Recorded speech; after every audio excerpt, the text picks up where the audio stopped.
Nuestro invitado, Luis Miguel Castilla, se encuentra con nosotros, es ministro de Economía y director ejecutivo de Evidenza Consultores. Muy buenas noches, señor Castilla, bienvenido. Buenas noches, Carlos, gracias por la entrevista. Un gusto tenerlo como siempre en el programa. Y lo hemos convocado a raíz justamente pues de estas propuestas que está haciendo el Ejecutivo para permitir una pensión mínima a los que están dentro del sistema privado de pensiones. Sin embargo, en ese interín, ahora ha salido también proyecciones de cómo cerraríamos el 2023. El Instituto Peruano de Economía ha replanteado todo el tema y ha manifestado que llegaremos a 0.3. Así que aquellos que decían 0.9, 0.8 se quedaron un poco con la expectativa. Pero lo que es cierto y lo que es más que evidente es que la economía no va a cerrar de la mejor manera. O sea, la caída va a continuar de acá a diciembre. Lamentablemente sí. Ya todos los pronósticos indican que el oficialismo, el gobierno, ha pecado de optimista. El Banco Central ha tratado de ser cauto, pero ya si crecemos algo este año, Carlos, va a ser mucho. El último ajuste que de hecho lo dio el IPE fue desde una contracción de 0,3. Ellos han ajustado lo que pensaban hace un par de meses, que habían pronosticado un crecimiento de la economía de 0,8 a menos 0,3.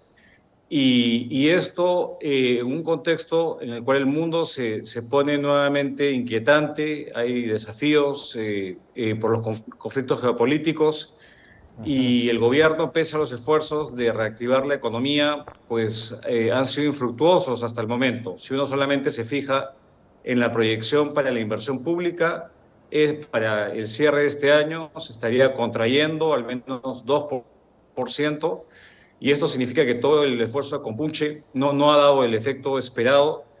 Tenemos todavía muchos factores inciertos y quizás la reducción de la inflación que se esperaba va a tener que postergarse un poquito más, porque cuando hay niño, esto significa disrupción en la producción de alimentos, interrupción en las vías de comunicación, y esto puede afectar la reducción del costo de vida, que se estimaba iba a bajar. Entonces estamos en una situación que lamentablemente no podemos ver luz al final del túnel aún, y esto obviamente se refleja en una precarización de la condición de vida de la población, y en esto se enmarca también la propuesta que ha hecho el gobierno de una reforma integral del sistema de pensiones. Ahora, hablabas de esta precarización, en concreto es que muchas familias van a pasar o van a bajar, en este caso si están de la clase media, van a bajar a la condición de pobres y los pobres a extremo pobres, y eso es pues el camino que vamos a seguir si la economía, como bien dices, se contrae. No hay otro, o sea, no hay otro camino que generar pobreza, desempleo, improductividad. Así es, y creo que un indicador bien elocuente es cómo cerró el año pasado el crecimiento del consumo privado, básicamente lo que consumimos los hogares, las familias, las personas. El año pasado se creció 3%, y lo que se plantea para este año es que prácticamente el consumo privado no crezca. Y esto sí es muy grave, porque ese es el grueso del gasto del país, lo hacen las familias, las personas, los hogares.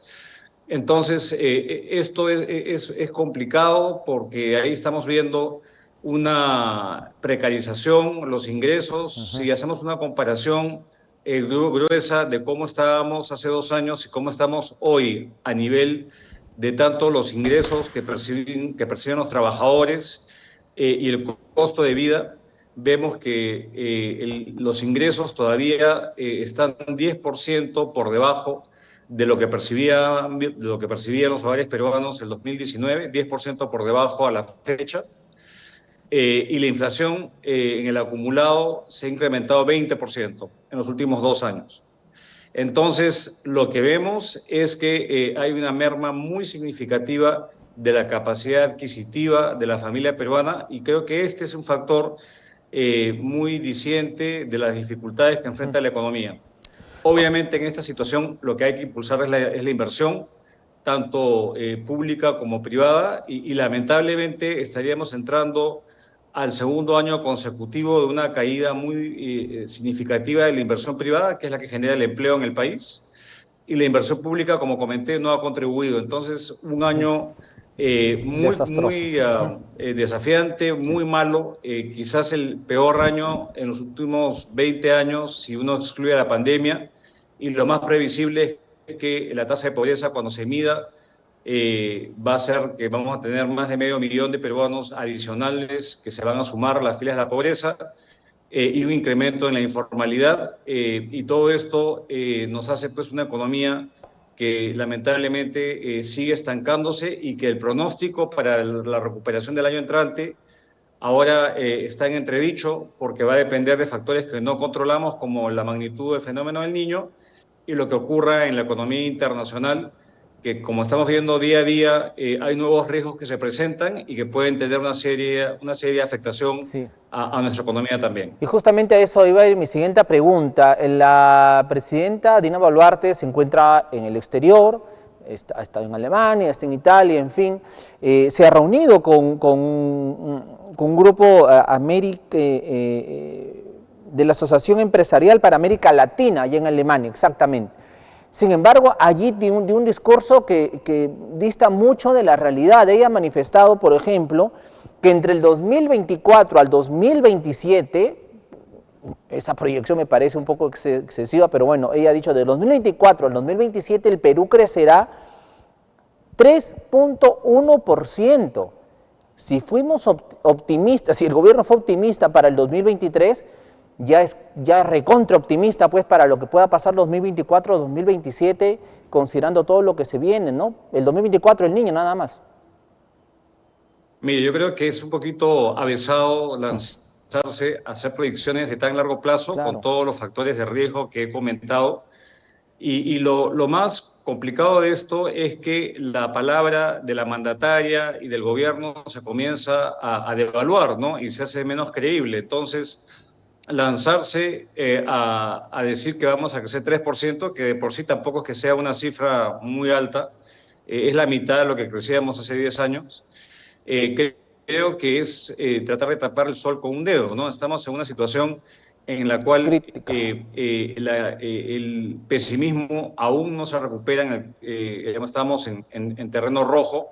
En el corto plazo habría un mayor optimismo de acá a un año, porque se habría disipado el fenómeno del Niño y comenzaría el Banco Central a reducir la tasa de interés, pero con todos estos riesgos que hay sobre el mundo, y los problemas políticos que siguen, que continúan, y que hace un gobierno muy precario, muy permisivo al populismo legislativo, yo creo que es un poco nuevamente prematuro lanzar proyecciones que carecen de credibilidad en mi criterio. Creo que si el año entrante, perdón, nos recuperamos, ya va a ser algo positivo, y yo iría más bien piano, piano, y no crear expectativas que no se cumplan, y eso genera pues un problema de credibilidad fuerte en la imagen del país en el exterior. Exactamente, ¿no? Porque estos empresarios, ¿no? Los gobiernos tienen pues también sus mediciones, sus proyecciones. Entonces escucharán a la presidenta Dina Boluarte y dirá, oye,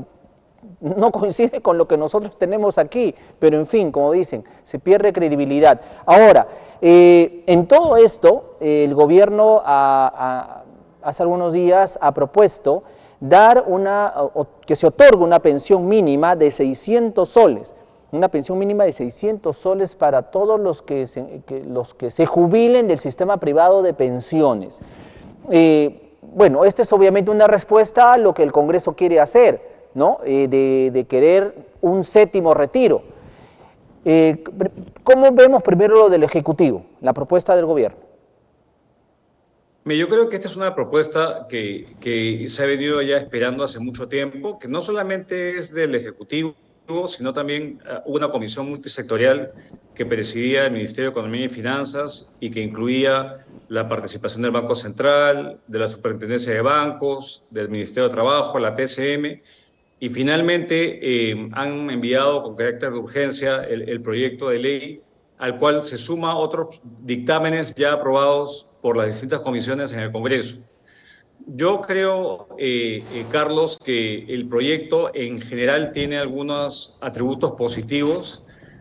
Creo que el atributo más positivo es justamente el que menciona de dotar de una pensión mínima a los trabajadores formales. El problema está es que tenemos una gran masa de Sí. informales para los cuales no habría ningún tipo de pensión. Eso hay un tema que todavía sigue pendiente en las propuestas. Comenzando por lo positivo y después quizás comentando las debilidades del proyecto de ley, se trata de plan donde el aporte pensión no contributiva, vale decir pensión 65, el programa Contigo, que es para las familias más pobres del país, a lo cual le seguiría un esquema semicontributivo donde el Estado subsidiaría a Es- aquellas personas que tienen capacidad de contribuir, pero no lo suficiente, y daría, digamos, la diferencia para llegar a esta pensión mínima de 600 soles.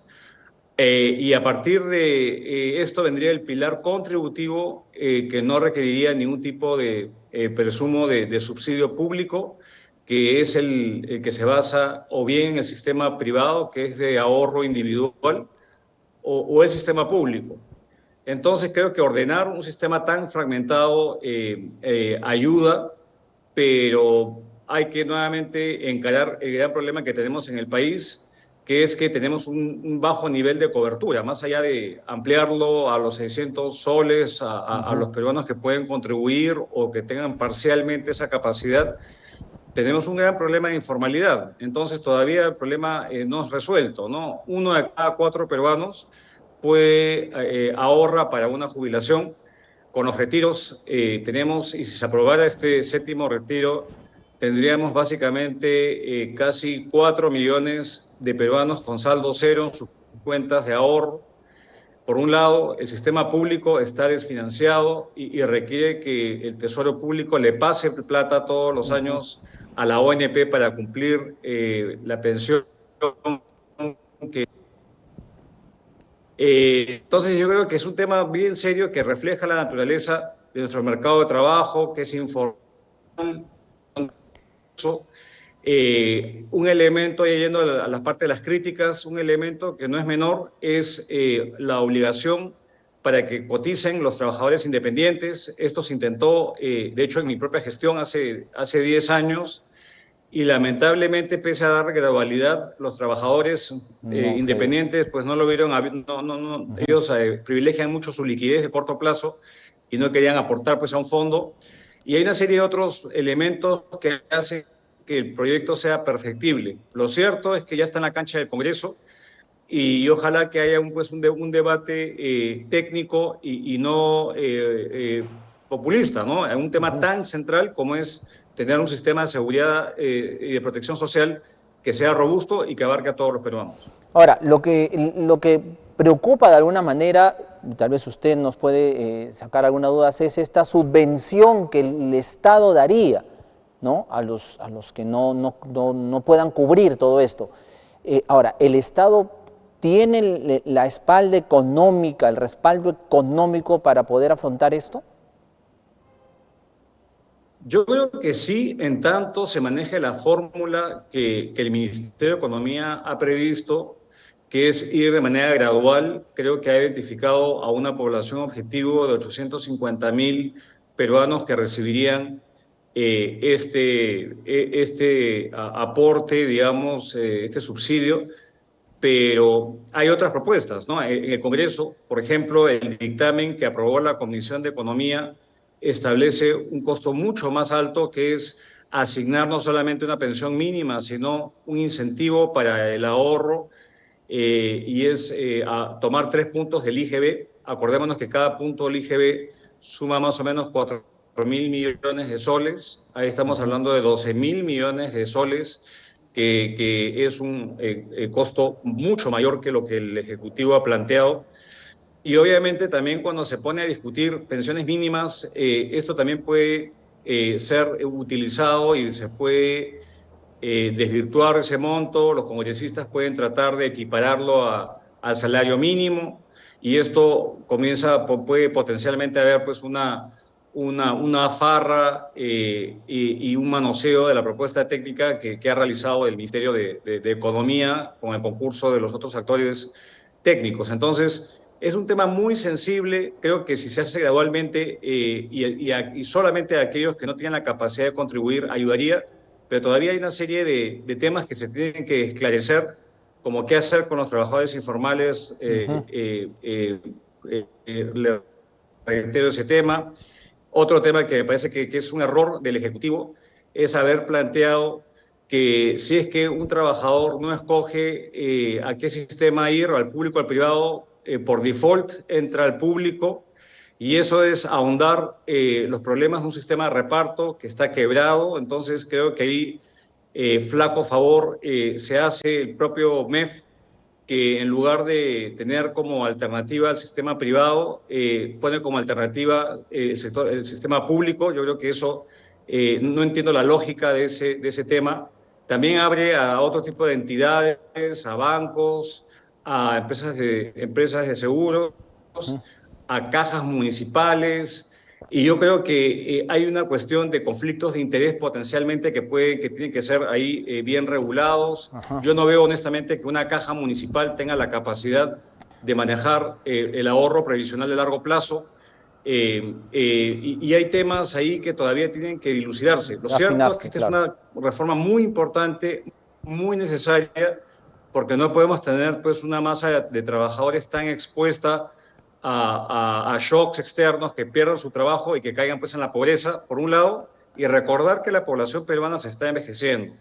De acá a los próximos 30 años, la proyección muestra que los adultos mayores van a más que duplicar su tamaño. Entonces vamos a pasar de tener 7% de adultos mayores a tener más de 15% de la Wow. población. Entonces, estas presiones demográficas van a finalmente aumentar la presión que se tenga para financiar una pensión y evitar caer en la pobreza durante la etapa de jubilación.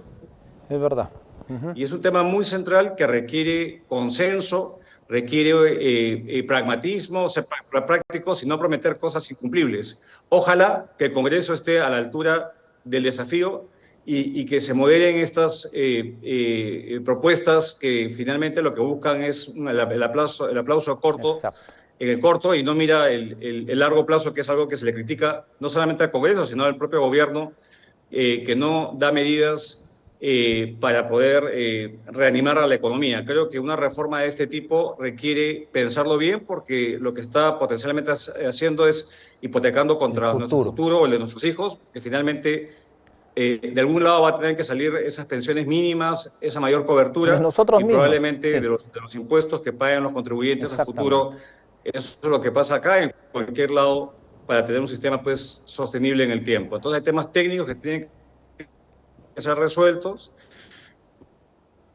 asegurar que la economía nuevamente crezca, porque eso generaría de vuelta una demanda por trabajo formal, y eso es absolutamente necesario para sostener un sistema previsional que se sostenga en el tiempo. Efectivamente, señor Luis Miguel Castilla, basta de demagogia, basta de populismo, que es lo que se pretende hacer desde el Congreso y lo que se ha venido haciendo en todos estos meses. Claro, pues como bien dice, ¿no? El aplauso de la tribuna del hoy, para que ellos tengan un rédito político, ¿no? Pero el futuro está en riesgo, el futuro está en riesgo. Y un séptimo retiro sí definitivamente va a golpear, ¿no? En el corto, mediano y largo plazo, qué duda cabe. Señor Luis Miguel Castilla, le agradezco muchísimo por estar esta noche con nosotros, como siempre un gusto pues conversar con usted y darnos todo este panorama de cómo marcha la economía. Sin duda lo tendremos en las próximas semanas. Muchísimas gracias, un abrazo fuerte. Muchas gracias, Carlos. Muy buenas noches. Muy buenas noches. Luis Miguel Castilla estuvo con nosotros, exministro de Economía, director ejecutivo de Vidensa Instituto.